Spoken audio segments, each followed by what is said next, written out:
Bismillahirrahmanirrahim. Assalamualaikum warahmatullahi wabarakatuh. Hari ini kita bedside teaching tentang gangguan ginjal akut ya, di diferensial diagnosis dengan penyakit ginjal kronik. RPS atau Rencana Pembelajaran Studi untuk SP1 adalah untuk mengetahui gangguan ginjal akut dan bisa melakukan tata laksana sehingga bisa mencegah kejadian akut kidney disease ya, atau penyakit ginjal akut. Yang acute kidney disease itu kalau berlanjut terus akan menjadi penyakit ginjal kronik atau CKD, chronic kidney disease. Nah, yang sudah kita lakukan untuk pasien kita adalah melakukan terapi sulih ginjal atau kidney replacement therapy yang berupa dialisis peritoneal akut. Saat ini pasien kita sudah stabil dan akan kita pindahkan ke ruangan biasa jika ICU sudah mengizinkan. Kita lihat pemeriksaan fisiknya ya. Izin ya, Elvina ya. Dan pemeriksaan fisik. Jadi yang kita evaluasi dalam suatu gangguan ginjal akut adalah yang pertama volume control dan yang kedua metabolic control. Volume control atau melihat keseimbangan cairan di dalam tubuh itu bisa kita lihat dari tanda vital, yaitu respiratory rate, dan juga bisa dari pemeriksaan jugular venous pressure serta ada tidaknya Reals dan Gallup ya. Mari kita dengarkan. Jugular venous pressure masih agak tinggi ya. Oleh karena itu kita masih melakukan restriksi cairan dengan pergantian cairan sebanyak 4 kali sehari atau indwelling 6 jam sekali. Lalu kita lihat nafas memang terlihat cepat, oleh karena itu masih dibantu dengan support ventilator atau pressure support modenya CPAP-PS, pressure support continuous positive air pressure.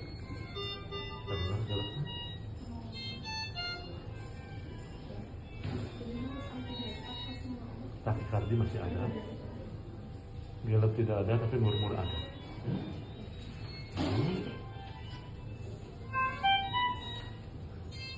Reals tidak ada.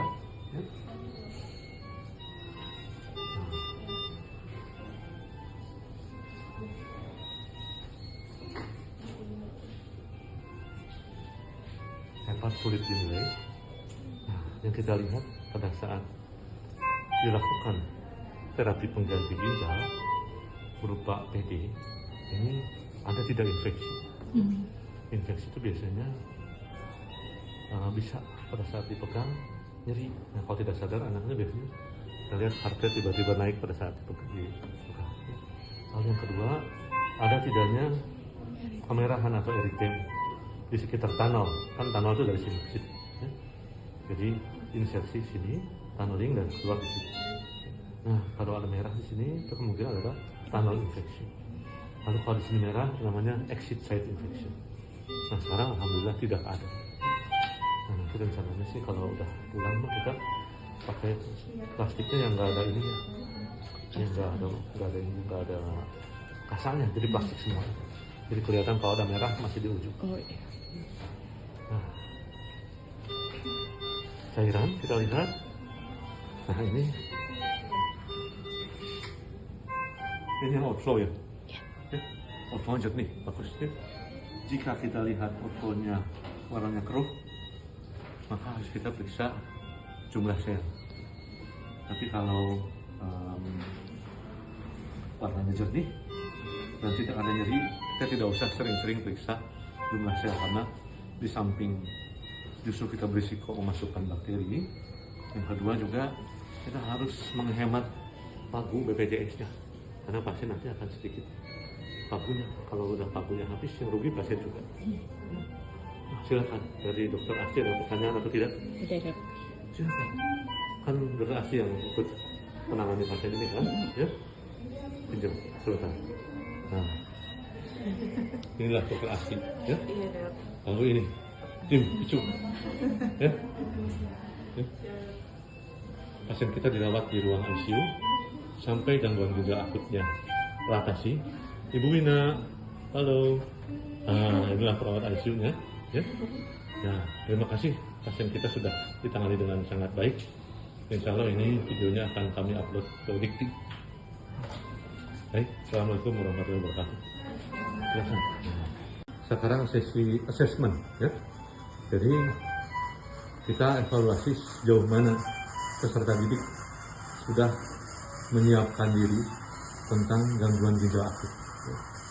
Nah, bagaimana cara kita mencegah penyakit ginjal yang menyebabkan gangguan ginjal akut ini menjadi acute kidney disease? Yang pertama kan tentunya kita harus merestriksi cairan, ya. Nah, bagaimana dokter Asih cara merestriksi cairan pasien kita?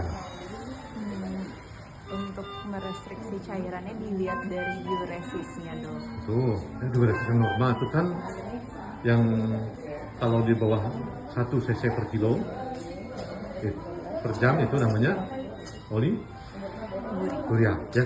Kalau poliuria di atas berapa? Poliuria di atas 3,5, ya, mililiter per menit, mililiter per kilogram berat badan per jam, ya. Jadi kalau pasien kita 2 nih, ya, jadi berarti normal, ya. Jadi gangguan ginjal akut itu perbaikannya adalah melalui dari fase anuri ke fase poliuri dulu. Setelah poliuri baru normal atau fase resolusi yang sekarang ini, ya. Nah, kalau sudah fase resolusi seperti ini, kalau ternyata memang dia gangguan ginjal akut saja, itu biasanya urium kreatinin, natrium kalium normal atau metabolitnya normal. Tapi jika dia ternyata penyakit ginjal tahap akhir, ya, itu biasanya naik lagi. Nah, kita belum tahu ini apakah gangguan ginjal akut biasa atau gangguan ginjal akut pada penyakit ginjal kronik atau namanya acute on CKD. Atau bisa juga end stage kidney disease. Oleh karena itu sampai stabil kita teruskan terapi pengganti ginjal, ya. Bismillahirrahmanirrahim. Assalamualaikum warahmatullahi wabarakatuh. Nah, tadi kita sudah lihat pasiennya, ya. Sekarang kita lihat sedikit bagaimana tinjauan ilmiahnya. Gangguan ginjal akut dengan tata laksana yang tepat itu bisa mencegah penyakit ginjal kronik. Fungsi ginjal ini, ya, kalau lagi gangguan ginjal akut, pingsan, makanya semua terganggu. Nah, kalau yang sementara pingsannya itu namanya acute kidney injury. Pingsannya sementara, fungsi-fungsinya akan normal. Bagaimana fungsi tubulus proxima, tubulus distal, dan juga glomerusnya, ya, fungsi filtrasi, reabsorpsi, pemekatan dan pengenceran urin itu akan membaik dengan sendirinya kalau sudah lewat masa acute kidney injury. Nah, gangguan ginjal akut itu didefinisikan sebagai penurunan fungsi ginjal secara mendadak. Kadang kita terlambat melihatnya hanya pada racun dalam darah, padahal baru produksi urin menurun dari yang seharusnya itu sudah merupakan suatu gangguan ginjal. Nah, ini kira-kira gangguan ginjal akut ini bangun lagi nggak? Kalau dia bangun lagi dan segar bugar itu berarti gangguan ginjal akut saja. Jadi kalau bangun lagi tapi dia ada kelainan otak, ya, berarti dia penyakit ginjal kronik. Tahapnya nanti kita tergantung hasil rumus Schwarz-nya. Nah, gangguan ginjal akut ada yang penyebab yang diketahui dan tidak. Nah, gangguan ginjal akut yang tidak diatasi dengan baik atau terlambat diatasi akan menjadi CKD melalui mekanisme acute kidney disease dan angka mortalitas tinggi serta penurunan fungsi kualitas hidup akan turun. Nah, sudah saatnya kita itu berpikir antisipatif. bukan reaktif. Ya. Jadi kita sering menemukan gangguan ginjal akut sudah di sini. Ya. Nah, nunggu kreatinin soalnya kan kreatinin baru muncul setelah 48 jam. Jadi sudah di sini. Nah, kalau sudah di sini besar kemungkinan jadi penyakit ginjal kronik. Oleh karena itu kita harus kenali masih di sini. Bahkan masih di sini, masih baru urin sedikit. Ya. Dan lihat ada nggak gejala-gejala prerenal, ya, renal postrenal. Apa itu penyakit ginjal kronik? Kelainan ginjal yang berlangsung paling tidak 3 bulan. Nah, penyakit ginjal kronik tahap 1 sampai 5. Itu pun sama harus mengenali ini dari tahap 1 untuk mencegah tidak menjadi tahap 2 dan seterusnya. Karena kalau tahap 1 ini bisa normal lagi. Kemarin anaknya kontrol, ketemu nggak? Siapa dok? Yang bawa boneka beruang. Oh belum. Dirawat kemarin. Oh. Untuk teman-temannya nengok. Nah, ini terus stage 1 udah sembuh. Dia jadi mojang jaka sekarang. Ya. Tapi kalau yang ini, Oh iya dok. Ya tahu dok. ya. Nah, kalau yang ini sulit. Ini baru meninggal kemarin. Oh iya. F. Ya. Nah, juga kenali di sini. Proteinuria 3 bulan. Nah, cepat tangani di sini. Jangan sampai kita loss. Nah, jangan sampai kita terlambat untuk memberikan obat-obat yang agresif. Tata laksana kenalinya cepat dan tata laksana harus cermat. Biopsi ginjal kalau memang ada suatu glomerular disease di sini. Insidensi dulu mah hanya 5-6 anak, sekarang bisa sampai 20 anak per tahun. Penyebab utama ini bocor ginjal, ya. Lalu bagaimana prevensinya? Prevensinya, ya, deteksi urin rutin setahun sekali. Ya, ini sedang diupayakan oleh Kemenkes. Yang pertama ini untuk anak-anak, semua anak yang sehat dan tidak harus selalu aktif makan makanan yang sehat. Cairan harus cukup. Ya. Kalau kan kita punya rumus Holiday Segar, ya, kita bisa terapkan untuk pasien-pasien kita. Tapi kalau yang tidak diketahui berat badannya, ya kita minimalkan aja 8 gelas. Kita beri batas minimal 8 gelas. Tidak merokok dan tidak ada di lingkungan yang ada asap rokoknya. Sehingga orang tuanya pun kalau bisa tidak merokok. Kontrol gula darah, ini yang terutama endokrin, ya.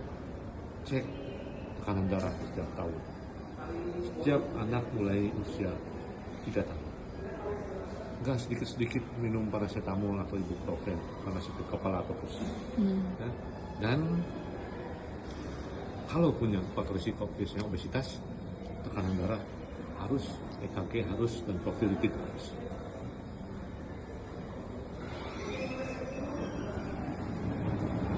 Prevensi sekunder, kalau kita udah terlambat nemuinnya, bukan di stage 3 ya berarti upayakan di situ jangan sampai stage 4. Obatnya harus betul, misalnya penyebabnya SN, maka obat SN-nya harus betul, jangan sampai tidak sesuai. Dan kalau tidak di-cover BPJS kita carikan yayasan.